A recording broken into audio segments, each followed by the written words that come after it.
Alarm పెట్టుకొని పొద్దున్న లేవాలి కదా, నన్నేమో ఇవాళ కోతులు లేపాయి పొద్దున్నే. అదేంటక్క కోతులు లేపడం ఏంటి అనుకుంటున్నారా? ఏం లేదండి, నేను లేచేసరికి కోతులు మంచిగా మా బెడ్రూమ్ కిటికీ దగ్గర కూర్చొని పేన్లు చూసుకుంటున్నాయి.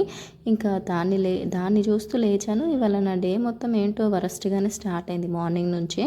ఇంకా బయటికి వచ్చి బోళ్ళని బయటేసేస్తాను. నైట్ తిన్నవి ఇంకా కర్రీ చేసి బాక్స్ పెట్టాలి కదా, దోశలకు ప్రిపేర్ చేశాను అనమాట. దోశలకు చట్నీ అదంతా చేశాను.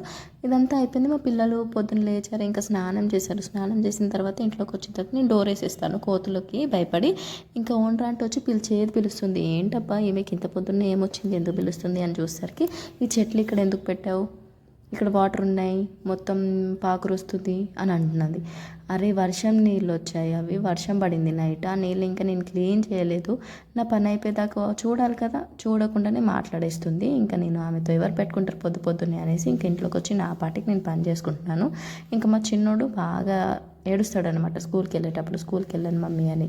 ఇంకా ఎప్పుడు ఏడుస్తూనే ఉంటాడు ఈ పిల్లగాడు అని అంటుంది. నాకు లేని బాధ నీకెందుకు అని అనాలనిపిస్తుంది, కానీ ఏం చేస్తాం, అనలేము.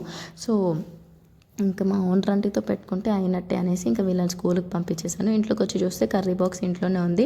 అక్కడైతే బస్సు వెళ్ళిపోయింది. మరి ఏం చేయాలి, మళ్ళీ వెళ్ళి కర్రీ బాక్స్ ఇచ్చి రావాలన్నమాట. సో నా పని అంతా అయిపోయిన తర్వాత కర్రీ బాక్స్ ఇవ్వడానికి అయితే వెళ్తాను. ఆ షార్ట్ కూడా పెడతాను చూడండి కుదిరితే.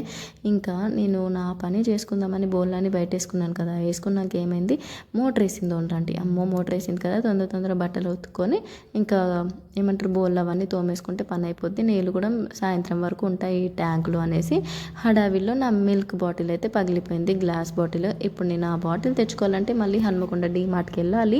ఎందుకంటే ఇక్కడ నేను ఉండే ప్లేస్లో డీమార్ట్ లేదండి. ఏం చేయాలి, 30 రూపీస్ పెట్టి బాటిల్ తెచ్చుకున్నాను. ఆ బాటిల్ ఫట్టుమని 10 రోజులు కూడా వాడలేదు, పగిలిపోయింది. ఎలా ఉంటుంది చూడండి నా లైఫ్. సో ఏం చేస్తాను, అప్పుడప్పుడు అలా అవుతూ ఉంటుంది కదా. చేసుకుంటుంటే ఇంకా మధ్యలో ఫోన్ అయితే వచ్చింది. ఎవరబ్బా అని చూస్తే మీషో నుంచి కొరియర్ వచ్చింది మేడం అన్నారు. ఇంకా పక్కన కిరాయికి వచ్చారనమాట కొత్తగా. ఇంకా అతను వచ్చి, అక్క నాకు ఈ డ్రెస్ బుక్ చేయవా మీషోలో అంటే సరే అని చేశాను. అదైతే కొరియర్ ఇవాళ వచ్చింది. అదే రివ్యూ మీతో షేర్ చేసుకుంటున్నాను. క్లాత్ వైజ్ అయితే బయట మనం తీసుకుంటాం కదా క్లాత్, సేమ్ అలానే ఉంది. ఇంకా హ్యాండ్స్కి కొంచెం డిఫరెంట్ డిజైన్ అయితే ఫోటోలో ఉంది, కానీ ఇక్కడైతే అలా ఏం. దీని కాస్ట్ వచ్చేసి 354 రూపీస్ అయితే పడింది. అండ్ ఈ షార్ట్ నచ్చితే లైక్ అండ్ సబ్స్క్రైబ్ చేసుకోవడం అసలు మర్చిపోకండి.